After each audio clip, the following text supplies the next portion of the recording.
کہانی کا آغاز 7 سال پہلے امریکہ اور جنوبی کوریا سے ہوتا ہے، جہاں ہاران اپنے بوائے فرینڈ سے فون اور میسنجر پر جڑی ہوتی ہے، لیکن اصل میں اس کا روم میٹ سونو چان ران سے باتیں کرتا تھا اور اس کے لیے جذبات رکھتا تھا۔ جب ہاران بوسٹن آنے کا سرپرائز دیتی ہے تو لیب میں دھماکہ ہو جاتا ہے جس میں ہیوک چان مارا جاتا ہے اور سونو چان شدید زخمی ہو کر اپنی یادداشت اور سننے کی صلاحیت کھو بیٹھتا ہے۔ بعد میں چان کا ایک مشہور اینی میٹر بن کر کوریا واپس آتا ہے اور فیشن ہاؤس میں ہاران سے ملتا ہے۔ ہاران جو اپنے پیاروں کو کھو کر بالکل خاموش اور سرد ہو چکی تھی، چان کی زندہ دلی سے پریشان ہو جاتی ہے۔ چان کو ہاران کا نام چہرہ دیکھ کر ایک عجیب سا احساس ہوتا ہے، لیکن اسے کچھ یاد نہیں آتا۔ وہ دونوں ایک فیشن پروجیکٹ پر ساتھ کام شروع کر دیتے ہیں۔ جیسے جیسے وہ دونوں ساتھ وقت گزارتے ہیں تو ہاران کو چان کے اندر اپنے پرانے بوائے فرینڈ جیسی عادات نظر آنے لگتی ہیں، بارش کی خوشبو پسند کرنا اور آرٹ کرنا۔ وہ الجھن کا شکار ہو جاتی ہے، ایک اجنبی اس کا ماضی کے اتنا قریب کیسے ہو سکتا ہے؟ چان کی ملاقات ہاران کی دادی اور خاندان سے ہو جاتی ہے۔ چان کا معصوم اور مددگار رویہ سب کا دل جیت لیتا ہے۔ ہاران کے دل کی دیواریں آہستہ آہستہ گرنے لگتی ہیں اور چان کی طرف راغب ہونے لگتی ہے۔ چان کا ماضی، جہاں اس کی ماں اسے چھوڑ کر گئی تھی، وہ اسے سخت گیر والد اس کے آرٹسٹ بننے کے خلاف تھے۔ چان کو اپنے سر کے زخم اور ماضی کے حادثے کے ڈراؤنے خواب آنے لگتے ہیں۔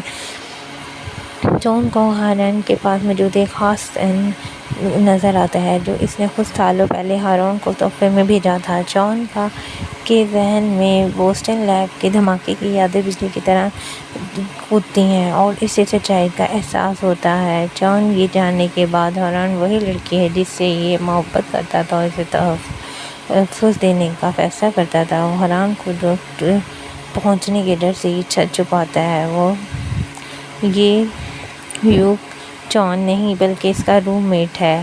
دونوں کے درمیان ایک جذباتی رومانوی محبت کا اعتراف ہوتا ہے اور ڈرامے کا سب سے اہم موڑ ہاران کو اپنے پرانے خطوط اور بوسٹن کے ریکارڈ سے معلوم ہوتا ہے کہ جس شخص سے وہ میسنجر پر بات کرتی تھی، جس حادثے کے وقت لیب کا دروازہ کھولا تھا، وہ چان تھا۔ وہ چان پر دھوکے بازی کا الزام لگاتی تھی اور ٹوٹ جاتی تھی۔ ہاران چان سے اپنے سارے رابطے توڑ دیتی ہے اور پروجیکٹ سے الگ ہونے کا فیصلہ کر دیتی ہے۔ چان شدید زخمی دباؤ میں چلا جاتا ہے اور اس کے سننے کی بیماری مزید بگڑ جاتی ہے۔ وہ دونوں شدید انتہائی غم کا سامنا کرتے ہیں۔ ہاران کو ہیوک چان کی ایک پرانی ڈائری ملتی ہے جس سے صاف ظاہر ہوتا ہے کہ ہیوک چان نے ہاران سے منہ موڑ لیا تھا، جبکہ سونو چان نے ہمیشہ اس کی پرواہ کی تھی۔ ہاران کی دادی چان کو گلے لگاتی ہے اور اسے یقین دلاتی ہے کہ اس حادثے میں چان کا کوئی قصور نہیں تھا۔ ہاران چان کے پاس واپس آتی ہے اور اس کے زخموں پر رکھتی ہے۔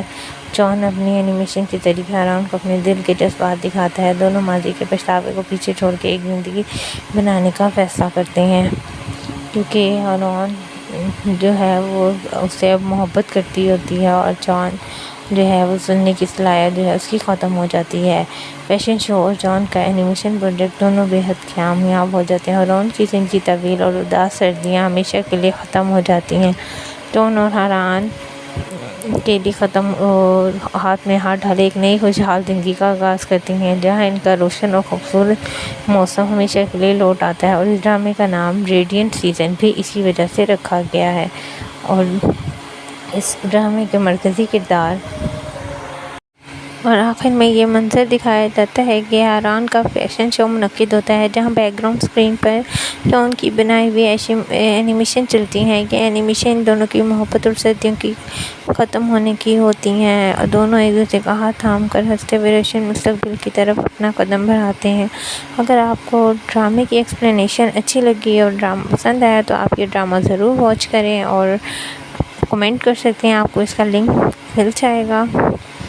اور ڈرامہ بہت کمال کا ہے، بہت سویٹ ڈرامہ ہے، رومانٹک ڈرامہ ہے اور جو ہے لو سٹوری بہت کمال کی ہے اور نام بھی اس لیے ہی ریڈینٹ سیزن میں رکھا گیا ہے تاکہ جو ہے وہ دیکھنے والے جو ہیں وہ اس سے متاثر ہو سکیں۔ اور دونوں کے کریکٹر جو ہیں وہ بہت اچھے طریقے سے دکھائے گئے ہیں، اور جو بوسٹن کے فلیش بیک مناظر جو ہیں وہ دکھائے گئے ہیں اس میں، جذباتی قسم کے اہم مناظر جو ہیں وہ ڈرامے کے